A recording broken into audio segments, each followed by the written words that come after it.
भारत के एक और पड़ोसी मुल्क में बगावत देखने को मिल रही है। शेख हसीना के खिलाफ जन आंदोलन के बाद से अंतरिम सरकार की कमान संभालने वाले मोहम्मद यूनुस की कुर्सी भी अब जा सकती है। सेना अध्यक्ष जनरल वकीर उज़्ज़मान ने यूनुस को दिसंबर तक का अल्टीमेटम दे दिया है और वहीं बांग्लादेशी विपक्षी पार्टियों की प्रमुख खलीदा जिया ने भी लंदन से ढाका आते ही चुनाव कराने को लेकर तेवर दिखाना शुरू कर दिया है।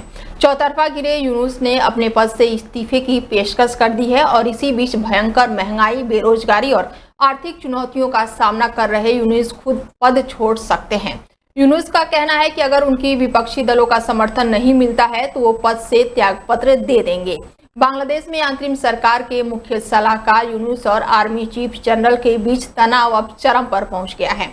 आर्मी चीफ ने सख्त लहजे में कहा है कि देश का भविष्य एक गैर निर्वाचित सरकार तय नहीं करेगी और दिसंबर 2025 तक चुनाव कराने के दबाव बनाया जाएगा ताकि 2026 की शुरुआत तक एक चुनी हुई सरकार सत्ता संभाल सके। दूसरी ओर नोबेल पुरस्कार विजेता यूनुस ने मौजूदा हालातों में काम करने में असमर्थता जताते हुए इस्तीफे की ओर इशारा किया है।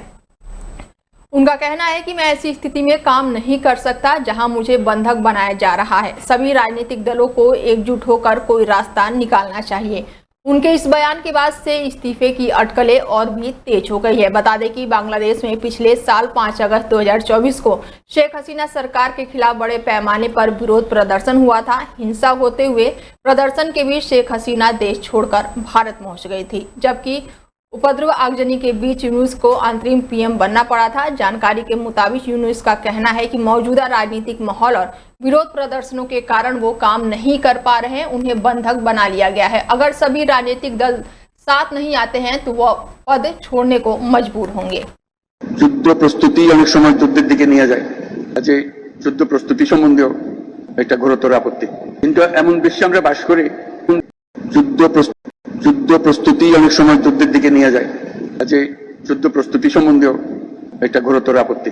কিন্তু এমন বিশ্বে আমরা বাস করি প্রতিনিয়ত যুদ্ধের হুমকি আমাদের ঘিরে থাকে। তো সেখানে প্রস্তুতি না নিয়ে থাকা এটা অসম্ভব হয়ে পড়ে। এখন আমরা যখন কথা বলছি তখন আমাদেরই কাছে ভারত পাকিস্তান যুদ্ধ হই হই অবস্থার মধ্যে রয়ে গেছে। সকালের খবরে দেখলাম হটগুজব আজকেই শুরু হয়ে যাবে যুদ্ধ। এরকম পরিস্থিতিতে আমরা বাস করি। তো কাজেই এই পরিস্থিতির মধ্যে প্রস্তুতি না নেওয়াটা আত্মঘাতী এবং প্রস্তুতি নিতে হলে আধা-আধি প্রস্তুতির কোনো জায়গা নেই। বিগত সরকারের যথেচ্ছাচারের কারণে যা ছিল তাও লুটপাট হয়ে গেছে। এই পরিস্থিতিতে আমাদের जब जंगल का कानून चले तो असली पद फील्ड मार्शल नहीं किंग होना चाहिए। ये शब्द पाकिस्तान के पूर्व प्रधानमंत्री इमरान खान के हैं जो इस वक्त जेल में बंद है।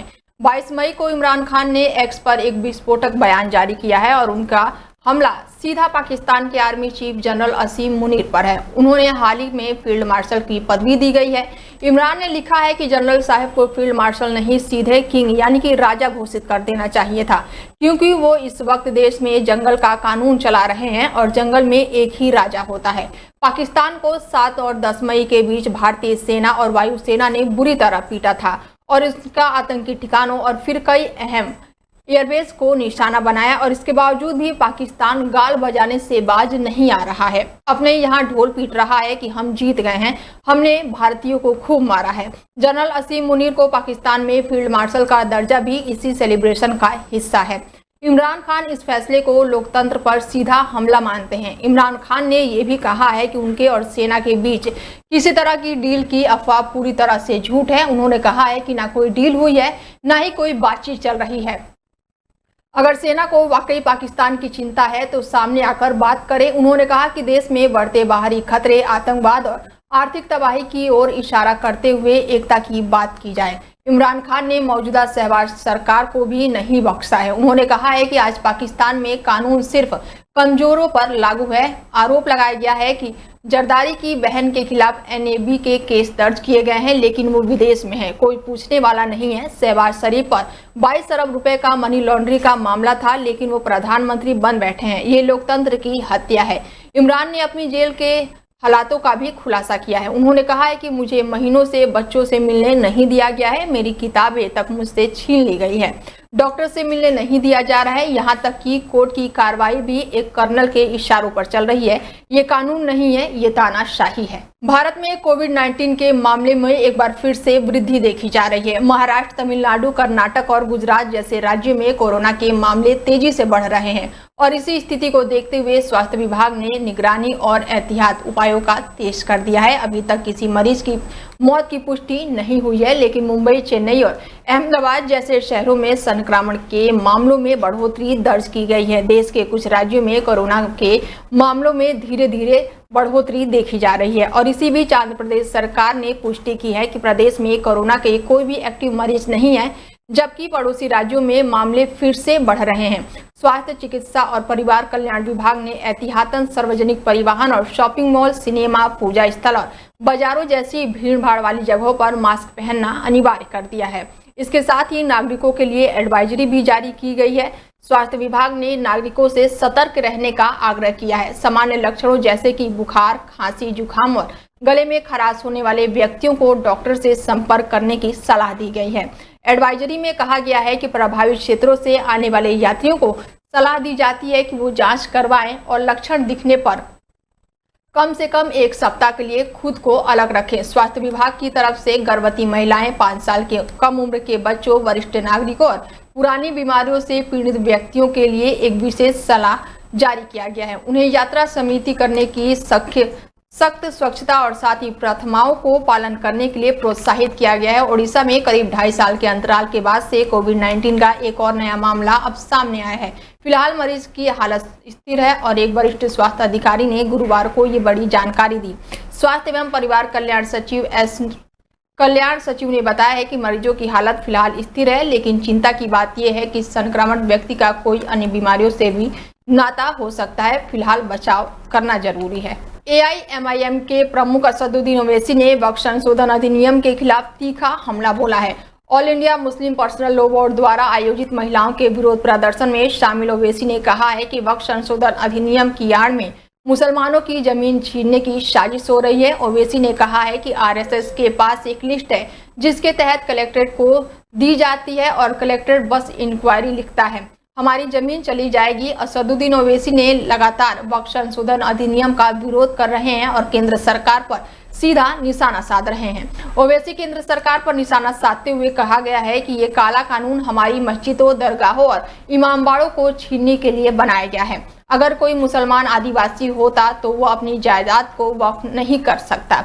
ये अजीब बात है, इस तरह के कानून बनाकर मुसलमानों से उनकी जायदाद छीनने का काम किया जा रहा है। कानून कहता है कि संसद के सामने मस्जिद वक्फ की नहीं होगी बल्कि सरकार की संपत्ति हो जाएगी।